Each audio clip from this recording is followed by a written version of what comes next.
के फेवर हमारा में कहने का सिर्फ मतलब ये संकल्प करके ही यदि हम ये अपना ध्येय हासिल कर सकते हैं, तो हम रूटीन प्रक्रिया का काम ही क्यों करें? हम वो नहीं, नहीं जनता करेंगे जो आज की राजनीतिक पार्टी कर जनता रही ये नहीं समझ पा रही है कि ये इतना बड़ा कांड कराने के बाद जब पद पे आते हैं तो आखिर क्यों आते हैं, ये क्यों इतनी बड़ी सेवा के लिए संकल्पित है हमारे। है। नहीं, अभी जो है है। आपके ही सदस्यों ने मुझसे दो तीन बातें पूछी, चुभती हुई बातें पूछी। बोले भाई साहब जो है बनारस में जो है ना माननीय नरेंद्र मोदी जी आए थे, हम्म। तो उन्होंने कहा कि मैंने 40 साल भीख मांगी है। तो उन्होंने भाई कब से कब, कौन से साल से कौन से साल तक मांगी है और किस जगह पे मांगी है? तो हम्म। मैंने कहा भाई साहब आप ये बात मुझसे क्यों पूछ रहे हैं, माननीय नरेंद्र मोदी जी से पूछिए ना। सही बात है। तो फिर उन्होंने मुझसे दूसरी बात भी कही। हम्म। उन्होंने कहा भाई साहब ये बताइए आप मुझे कि जिस जगह के रहने वाले हैं वहां तो ना तो कोई रेलवे स्टेशन थी, ना वहां कोई ट्रेन रुकती थी, तो ये चाय कहाँ बेचते थे और कब से कब तक इन्होंने चाय बेची है? हम्म। तो मैंने कहा भाई साहब आप मुझसे क्यों पूछ रहे हैं? आप हम्म। माननीय प्रधानमंत्री नरेंद्र मोदी जी से पूछिए ना।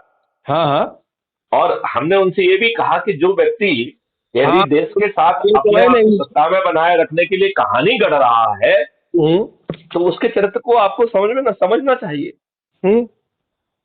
मतलब इसका मतलब है कि वो किसी को प्रणाम कर रहा है या पार्लियामेंट के मंदिर में प्रणाम कर रहा है, वो सब जो है वोट कमाने का ड्रामा नाटक है। आप हमको एक बात बताइए, गांव का एक आदमी अपनी बेटी की शादी करने जाता है। हम्म। सर, मेरी बात सुन रहे हैं? हाँ हाँ, बिल्कुल सुन रहे हैं। गांव का एक आदमी अपनी बेटी की शादी करने के लिए जाता है तो हम्म। हर तरीके से पता लगाता है कि लड़का काम करता है कि नहीं करता है, इसके ऊपर क्या दिक्कत है, कोई चोरी चमारी का केस तो नहीं है। अड़ोसी पड़ोसी में पूछता है, अपने नात रिश्तेदार में पूछता है।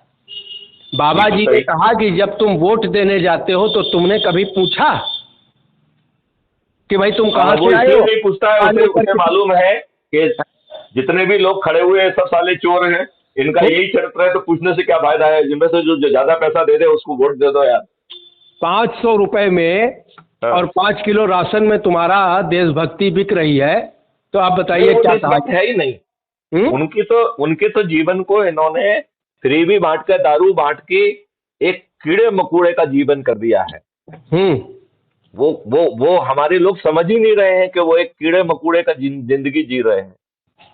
फिर तो कहने आप का ही मतलब बताइए, ये क्या उनको इस बात का एहसास है नहीं कि है, उनको कोई। जिस देश के संविधान में लिखा हुआ है, आर्टिकल 47 में लिखा हुआ है कि सरकारें कोशिश करके दारू को प्रतिबंधित करेंगी, ये संविधान में लिखा हुआ है। Directive principle of state policy में आर्टिकल 47 में ये बात लिखा हुआ है। और हमारे यहाँ के दुष्ट जो है ना राजनेता गली गली और कोने कोने में दारू की दुकानें खोल रहे हैं और कहते हैं कि साहब ये रेवेन्यू के लिए कर रहे हैं। ये रेवेन्यू के लिए नहीं कर रहे हैं। ये जो एक्साइज ऑफिसर है वो हर महीने जो है अपने अपने प्रदेश के मुख्यमंत्रियों को जो है ना सूटकेस भर के पहुंचाने का काम करता है। क्या कहा जाए, क्या किया